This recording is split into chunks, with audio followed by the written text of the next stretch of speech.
Hallo und herzlich willkommen bei dem Podcast Quintessenz. Mein Name ist Beatrice und ich freue mich wahnsinnig, dass du heute wieder mit dabei bist. Und ich sende heute das erste Mal aus dem Theater Adlershof. Ich habe noch ein bisschen Zeit. Ich unterrichte ja nebenbei an Pilates und Stretching und dachte mir bei diesem wunderschönen Wetter, dass ich einfach gleich die zweite Folge aufnehme für euch und das wird auch heute ein bisschen direkter zu euch, den Bogen zu spannen von der Quintessenz an sich zu Selbstvertrauen. Selbstvertrauen, was ein Grund auch ist, weshalb ich das hier heute überhaupt mache. Und ja, ich würde sagen, entspannt euch einfach ein wenig, lehnt euch zurück und vertraut den Worten, lasst alles sacken und genießt ein wenig. Ich wünsche euch viel Spaß beim Zuhören. Wow, ich bin so aufgeregt. Das heutige Thema ist nämlich ein ganz, ganz besonderes, und zwar, weil es ja das Thema Selbstvertrauen betrifft und wie du es wieder zurückbekommst, wie du es wieder findest oder wie du es überhaupt erlangst, weil du es eigentlich aus den Augen verloren hast oder ja, ganz oft nach den Erwartungen anderer gelebt hast und irgendwie denkst so richtig erfüllt bin ich dann doch nicht. Auf jeden Fall, was einen ganz, ganz ausschlaggebenden Punkt in meinem Leben ausgemacht hat, ist das Buch von Bon Iver. Das kennt vielleicht der ein oder andere von euch. Vielleicht habt ihr auch nur den Titel gehört. Mittlerweile ist es in 29 Sprachen weltweit übersetzt worden. Wahnsinn! Diese Frau hat so viele Menschen erreicht damit schon. Und ja, wer es noch nicht gelesen hat oder am Anfang dachte so, oh nee, ist mir ein bisschen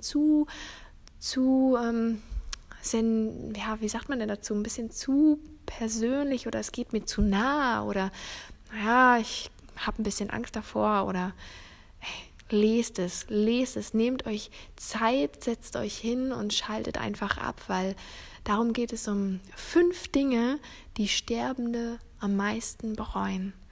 Und dieses Buch hat mein Leben auf jeden Fall Mut gemacht, weil ich hatte vorher eine Entscheidung getroffen in meinem Leben, bevor ich dieses Buch gelesen habe, worauf ich auch gleich noch eingehe. Und dieses Buch hat auf jeden Fall mich motiviert, dieses Projekt hier zu machen.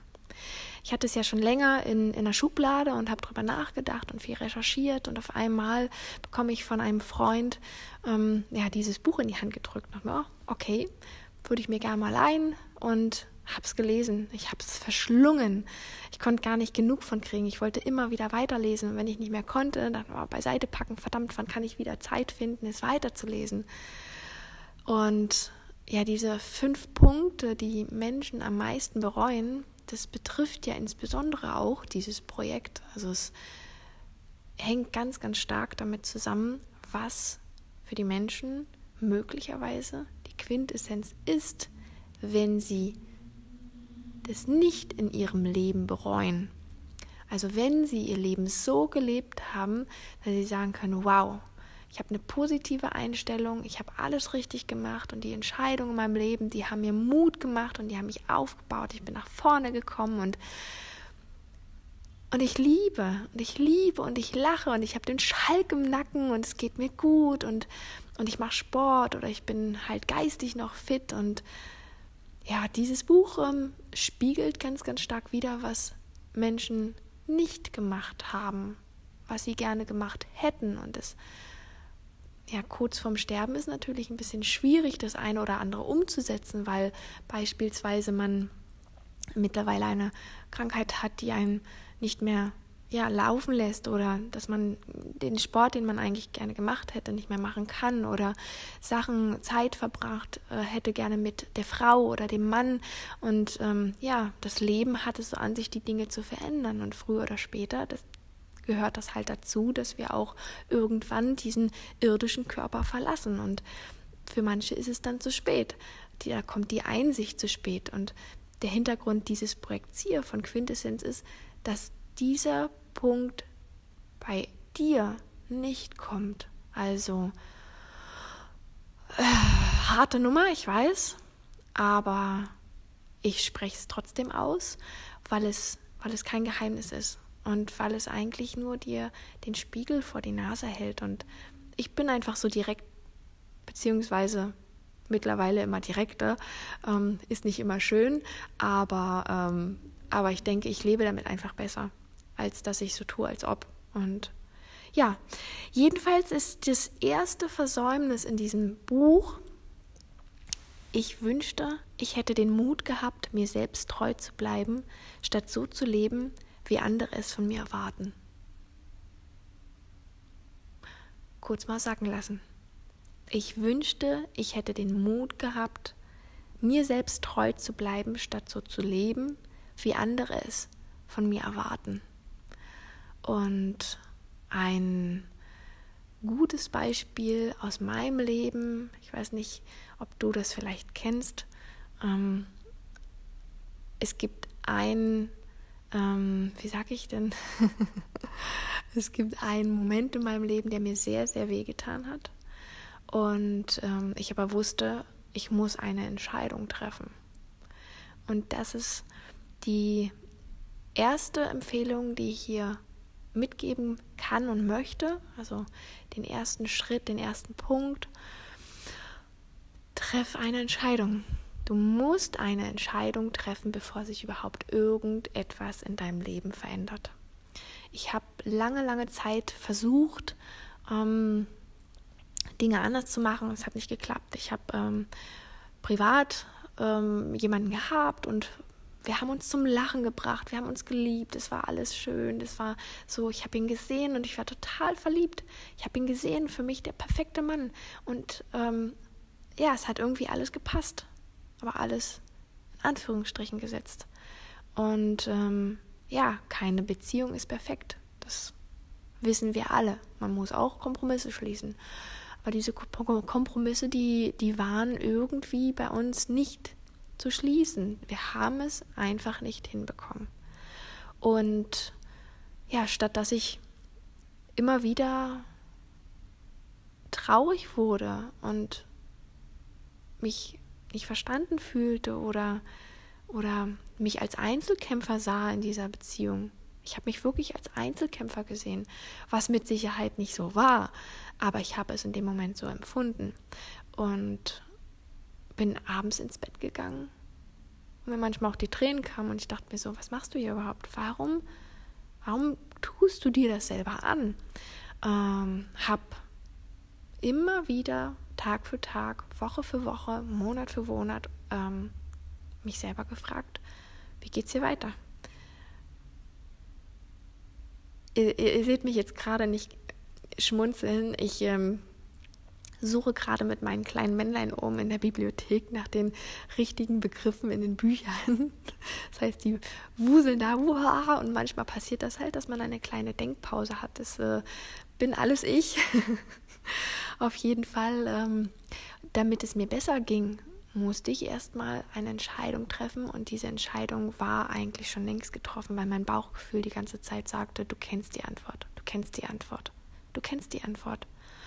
Und ja, hinzu kam auch noch, dass ich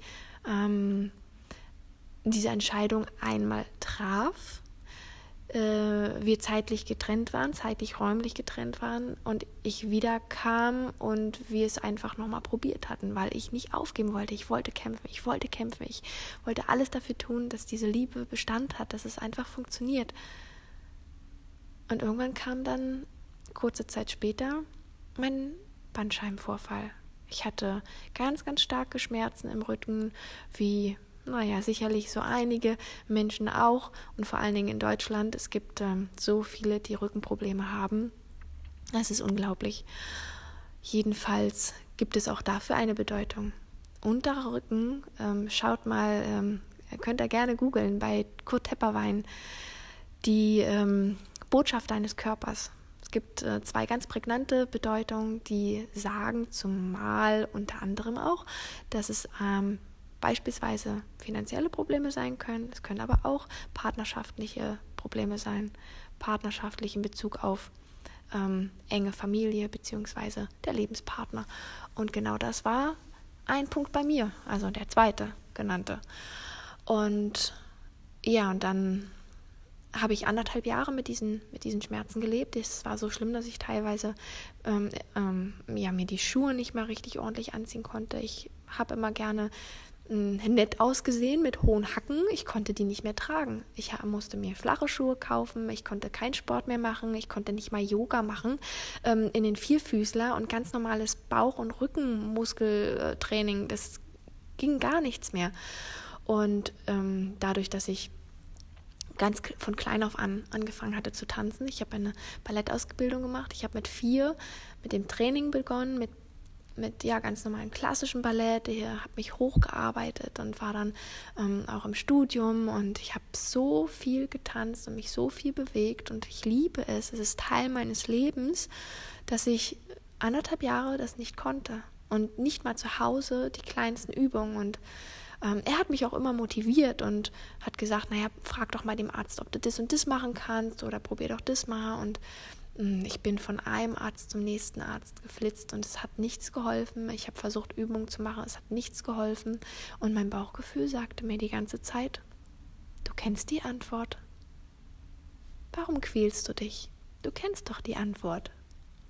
Und diese innere Stimme in mir, diese Intuition, die habe ich immer versucht irgendwie beiseite zu schieben, weil ich dachte, ich kämpfe für die Liebe. Ich kämpfe für die Liebe. Ich will, dass die Liebe funktioniert. Aber mein Kopf und Geist und Seele, das war nicht eins. Also habe ich die Entscheidung getroffen, mich zu trennen. Harte Nuss. Und ich bin danach, das ist aber ein anderer Punkt, da gehe ich gerne vielleicht später nochmal drauf ein. Danach gab es also einen Zeitsprung. Ich habe dann angefangen, mich komplett umzuorientieren. Sprich, ich habe alle Ärzte und alle Trainings und alles, ich habe alles erstmal beiseite gepackt, habe gesagt, so, ihr könnt mir jetzt alle mal den Buckel runterrutschen. Und dann habe ich auf Empfehlung eines Geschäftspartners und Bekannten eine andere Therapie ausprobiert. Und diese Dame, die das gemacht hat, die hat mich sehr, sehr angenehm und gut begleitet. Ich hatte 2 Termine bei ihr und diese punktuellen Griffe am Körper, die haben schon mal ganz gut was gebracht. Sie hat übrigens herausgefunden, dass ich 3 Zentimeter Beckenschiefstand hatte und jedenfalls war das sehr angenehm und sehr gut. 2 Wochen nachdem ich dann das erste Mal bei ihr war, habe ich diese Entscheidung ausgesprochen. Und dann sind wir getrennt Wege gegangen und kurze Zeit nach dieser Entscheidung hat sich alles nach und nach von ganz alleine ergeben. Die Therapie bei meiner Heilpraktikerin hat mir sehr geholfen dabei. Das wurde immer besser und irgendwann habe ich dann angefangen, wieder ein bisschen meinen Rücken und meinen Bauch zu trainieren und tiefer liegende Muskulatur aufzubauen und habe dann gedacht, Mann, verdammt, du musst jetzt wieder unter Menschen gehen und in der Gruppe trainieren, weil alleine zu Hause, das hat mich irgendwann nicht mehr so erfüllt. Also bin ich dann zum Training gegangen und das große Glück hatte ich, dass ich die Katrin getroffen hatte, übers Internet quasi, sie genau dort studiert hat, wo ich auch studiert hatte. Und dann bin ich hier zum Theater Adlershof gekommen und war so dankbar. Ich habe dann ganz vorsichtig angefangen, auf Empfehlung nicht Ballett zu machen, sondern erst zum Pilates-Training zu gehen. Ei, Sir. Die Trainerin hat gesprochen und ich habe gehorcht und das waren vielleicht 3, 4 Trainings später, da hatte sie mich dann beiseite genommen, hat mir gesagt, sie hat mich beobachtet und fragte mich doch tatsächlich, ob ich meinen eigenen Stretching-Kurs geben möchte. Was meint er, wie ich da geguckt habe? Du kennst mich doch gar nicht und du weißt doch gar nichts über mich und wie kannst du das denn jetzt schon fragen und ich fange doch jetzt gerade erst an, ich bin doch noch gar nicht wieder fit und oh Gott und das kann ich doch nicht machen und ich habe Angst. Das habe ich so nicht gesagt, aber ich hatte Angst und das hat auf jeden Fall meine Angst, ich bin ins kalte Wasser gesprungen. Ich habe dann kurze Zeit später gesagt, ja, ich will. Und ich weiß noch, als wir erst gestern der erste Kurs, war ich nervös. Und heute bin ich so dankbar, dass ich diese Entscheidung getroffen habe, weil sonst wären die Sachen, die jetzt in meinem Leben sind, nicht so, wie sie sind. Und ich möchte dir gerne Mut machen, dass du eine Entscheidung triffst in deinem Leben. Ändere es, egal was. Dein Bauch, der sagt es dir. Du musst nur drauf hören, einfach zuhören. Der kennt die Entscheidung. Also, der erste Tipp, den habe ich gesagt. Der zweite Tipp ist, versuche dich so zu sehen, wie du dich in deiner schönsten Lebenssituation mal gesehen hattest. Wie fühlte sich das an, als du glücklich warst, als du gelacht hast von innen, ohne dass es einen Grund gab? Beispielsweise bei mir vor vielen, vielen Jahren irgendwann. Ich weiß noch, bin morgens aufgestanden, die Sonne schien, ich bin ins Auto gestiegen und ich bin mit dem Auto losgefahren zur Arbeit und dachte mir so, wow, da ist der Müllmann und der räumt hier alles auf, der macht alles sauber und dann grinste jemand an der Ampel, als ich an der roten Ampel stand und lief vorbei und grüßte mich und ich dachte mir so, wow, ich könnte die ganze Welt umarmen und den Müllmann bedanken, dass er die Welt so ein bisschen sauberer macht und ich war echt so dankbar und so glücklich in dem Moment, dass ich, einfach in dem Moment sein. Und ich weiß, dass es schwierig ist, vor allen Dingen, wenn man kurz vor einer Entscheidung steht und eigentlich nicht so richtig weiß, ich habe das Träumen verloren. Ich weiß gar nicht, welche Ziele ich jetzt verfolge und was will ich eigentlich, wer bin ich eigentlich und wo möchte ich hin? Diese ganzen Sachen hatte ich ja verloren, bevor ich diese Entscheidung traf, mich zu trennen, weil ich eigentlich nur noch für ihn gelebt habe. Ich wollte ihm gefallen. Ich wollte ihm einfach gefallen und habe ganz viel von meiner Persönlichkeit eigentlich beiseite geschoben.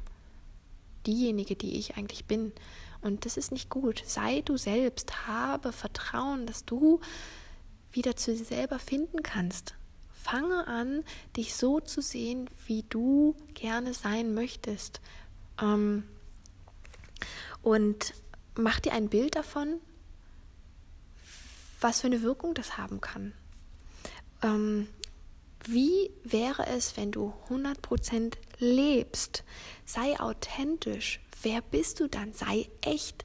Das, wofür du stehst und deine Prinzipien und deine Wertvorstellungen und deine ganze Liebe und dein inneres Lächeln. Versuche dich so zu sehen, wie du gerne sein möchtest und dich daran zu erinnern, wie das damals war. Und wenn es als du Kind warst, spielt keine Rolle, denn Zeit ist relativ. Egal. Und wenn du 4 Jahre alt warst, irgendwo auf dem Spielplatz und dachtest, boah, du könntest die ganze Welt umarmen und ich mag den Gegenüber total gerne und es macht gerade super viel Spaß, du bist voll im Flow und deine Eltern winken vom Balkon aus zu und denken so, boah, Mann, die Kleine, die ist aber mutig und sei du selbst wieder, versuch dich wieder zu finden und dieses Bild ganz konstant in deinen Alltag einzubauen.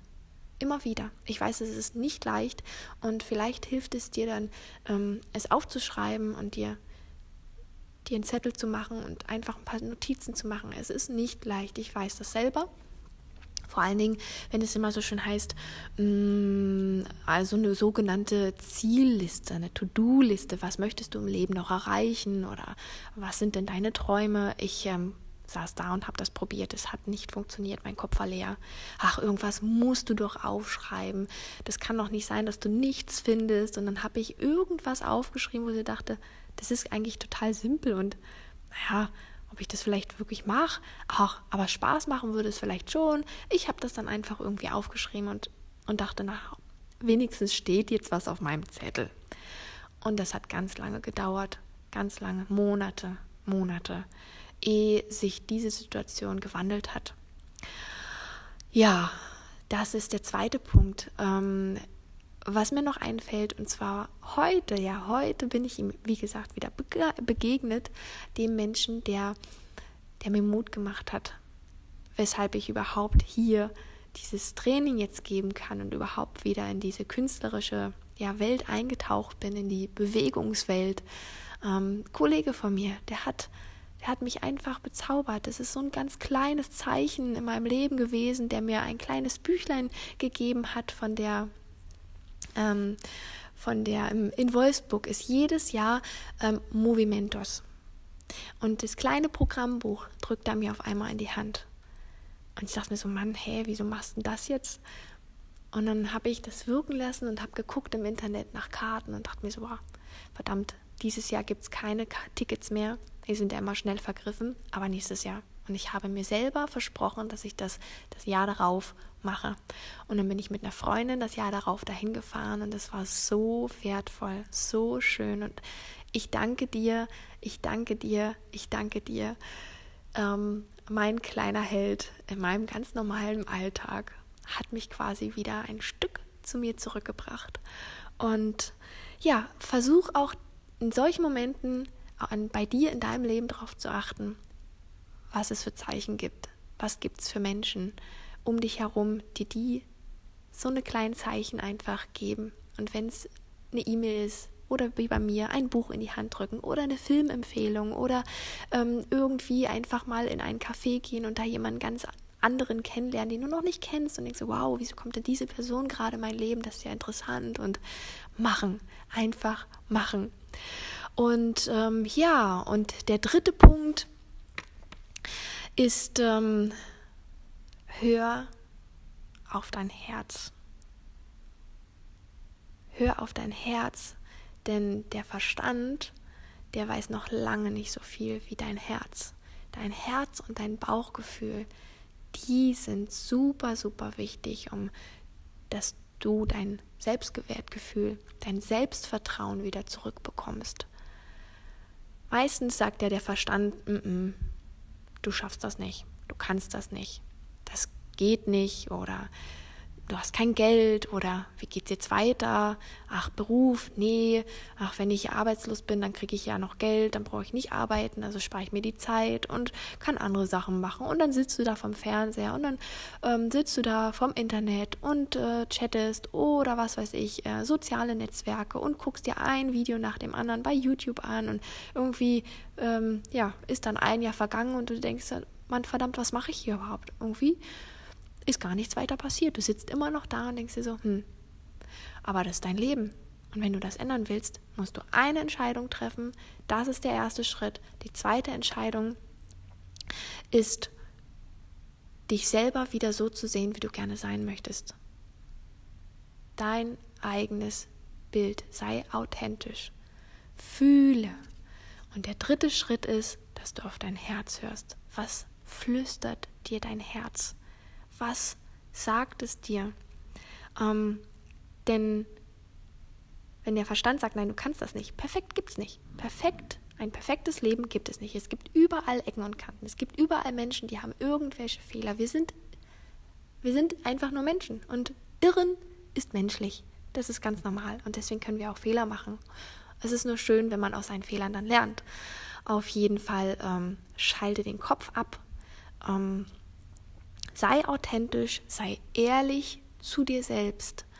Denn wenn du, so wie bei mir, ich habe ja die Entscheidung getroffen, okay, ich fahre nach Wolfsburg, ich gucke mir das an, ich möchte nicht alleine gehen, ich möchte gerne jemanden mitnehmen, damit ich mich nicht einsam fühle, gesagt, getan.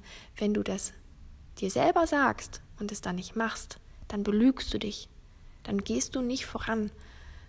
Halte das, was du sagst. Entweder du sagst es dann nicht, dann wird es auch nicht passieren, oder du sagst es und du machst es dann auch. Und wenn du anderen etwas sagst, dann versuche dich auch daran zu halten, weil sonst bist du nicht authentisch. Und wenn es manchmal schwer ist, Ja oder Nein zu sagen und ich sag mal, vielleicht dieses Rumgeeier oder eigentlich ist ein Müllwort, versuch diese Wörter einfach aus deinem Kontext zu löschen. Eigentlich und vielleicht haben da nichts zu suchen. Ja oder Nein. Und wenn du das in deinem Alltag ebenfalls einbaust, dann nach und nach schleicht es sich ein, dass das auch dein Vertrauen stärkt. Dein Vertrauen zu dir selber und auch das Vertrauen von den anderen gegenüber zu dir. Und natürlich auch dir, den anderen gegenüber. Weil man spiegelt sich, ne? Wie innen, so auch außen. Ja, und um nochmal ganz kurz auf Bon Iver zu kommen, denn wir sind ja hier bei der Quintessenz. Ich bin noch lange nicht so alt und so weise. Ich habe noch keine 105 Jahre auf dem Buckel.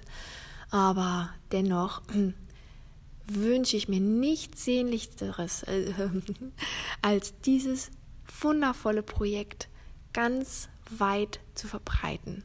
Und ich möchte gerne Interviews führen mit Menschen über 77 Jahren. Unsere alten Weisen, die eine positive Lebenseinstellung haben, die gesund sind, die fit sind im Kopf, natürlich gibt es das eine oder andere, was wie gesagt nicht perfekt ist oder vielleicht nicht mehr ganz so funktioniert, aber ihr, das ist mein Appell an euch, ihr, die über 77 seid und so glücklich seid und denkt so, wow, ich habe das und das richtig gemacht in meinem Leben und ich bin so dankbar dafür, wie es gerade ist und dass ich so gegangen bin. Lasst uns an eurer Quintessenz teilhaben. Seid uns ein positives Vorbild. Gebt uns eine Chance, dass wir aus eurer Weisheit lernen können. Aus eurem Leben, aus Sachen, die ihr erfahren habt, die gut für euch waren. Wenn ihr dieses Buch lest von Bronnie Ware, dann denkt ihr genau so, ihr werdet euch wiederfinden. In dem einen oder anderen Aspekt werdet ihr euch wiederfinden. Das garantiere ich euch. Und so soll es auch sein bei den Interviews, die wir führen. Ihr werdet euch auch da wiederfinden. Und wenn ihr denkt, so verdammt, in so einer Situation war ich auch schon mal, er hat so entschieden oder sie hat so entschieden. Ich schwanke jetzt und zweifle. Verdammt nochmal, der eine will, der andere macht. Trefft eine Entscheidung und ändert euer Leben, dann könnt ihr nicht bereuen. Seid Kind, als wir Kinder waren, da haben wir nicht so oft drüber nachgedacht, ist das jetzt gut, ist das jetzt schlecht, was hat das für Auswirkungen, was kommt danach und wie wirkt das auf andere, was haben die anderen für Erwartungen von mir? Nein, am Anfang, im Alter von 0 bis 7 Jahren ungefähr, sind wir total offen. Wir saugen alles auf, ohne zu bewerten. Und dann kommt irgendwann dieses Vorgelebte, ne? Wir haben Eltern, wir haben Schule und dann kommt dieses Ganze mit dem Studium, die Politik und so weiter und so fort. Alle haben eine gewisse Erwartungshaltung und die wollen wir erfüllen. Oder halt auch nicht. Wenn ihr nämlich auch versucht, auf euer Herz zu hören, auf eure innere Stimme, auf eure Intuition, was sagt euer Bauch, dann könnt ihr in der Regel keine falschen Entscheidungen treffen. Ach, es ist so schön, ich könnte noch so viel weiter erzählen, aber so langsam ist es Zeit, dass ich mich jetzt auch um meine Teilnehmer kümmere. Ich habe nämlich nicht mehr viel Zeit, die kommen jetzt gleich die ersten und die 3 Punkte lege ich euch wirklich wärmstens ans Herz, damit ihr euer Selbstvertrauen wieder zurückbekommt und auf euer Herz hört. Ach, es ist schön. Ich hoffe wirklich ganz doll, dass euch diese Folge ein wenig inspiriert hat und ihr ein bisschen was für euch mitnehmen konntet. Vielleicht sehen wir uns ja auch auf Facebook oder so, dann könnt ihr mir gerne einen Kommentar hinterlassen, auch zu dieser Folge oder mir folgen auf Instagram.